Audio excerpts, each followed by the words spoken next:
This next question is for Greg, but also for Warren and Charlie. It's from Blair Miller, who asks, what does the combination of Kansas City Southern with either Canadian Pacific or Canadian National mean to BNSF in terms of competition? And do you think the synergies of the merger will justify the multiple paid? Sure. So it's obviously a transaction we followed very closely with both Canadian National and Canadian Pacific bidding to purchase Kansas City Southern. Either of those companies acquiring Kansas City Southern will have an impact on BNSF.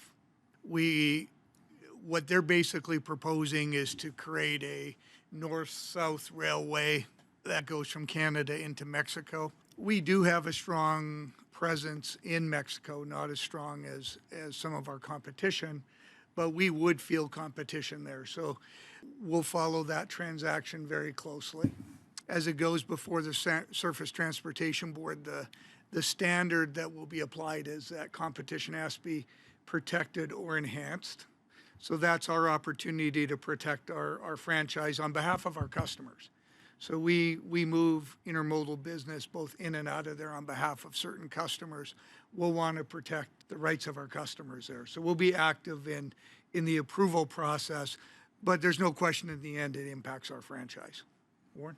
Yeah, it's not huge, but it affects both the Union Pacific and BNSF to a small degree, a relatively small degree. But that's not really the worry of the Surface Transportation Board. Their job is to do what's best for the shippers. And in terms of the price that's being paid, like you say, if you can borrow all the money for nothing, it doesn't make much difference to people.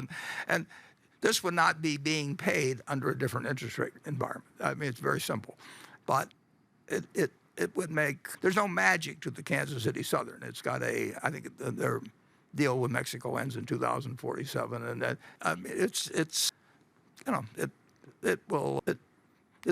the number of carloads carried and everything. It's not going to change that much, but it is kind of interesting. There's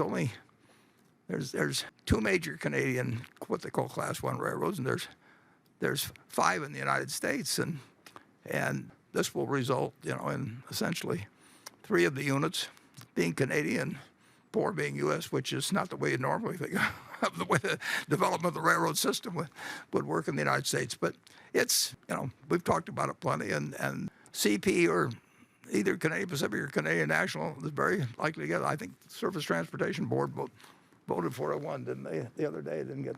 Am I correct on? They voted on an initial trust structure that they had to approve for Canadian Pacific, and that was a 4-1 vote, as you noted, Warren. So yeah.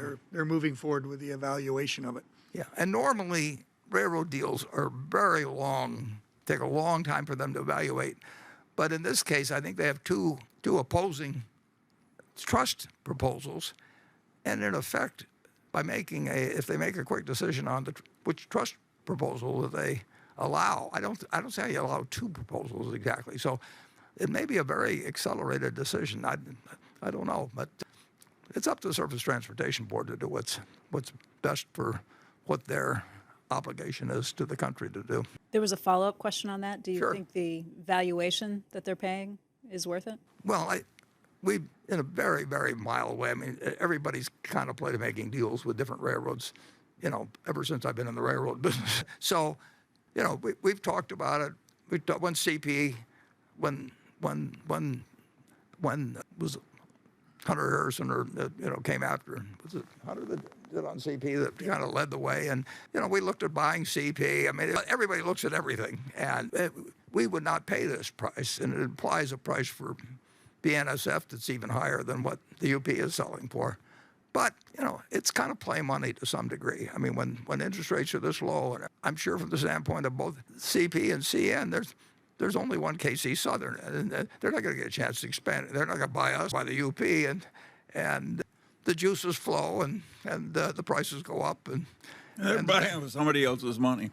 Yeah, it's somebody else's money, and you're going to retire in 5 or 10 years, and people are not going to remember what you paid, but they're going to remember whether you built a larger system, and the investment bankers are cheering you on at every move. They're saying you could pay more, and this is they're moving the figures around, the spreadsheets are out, and the fees are flowing.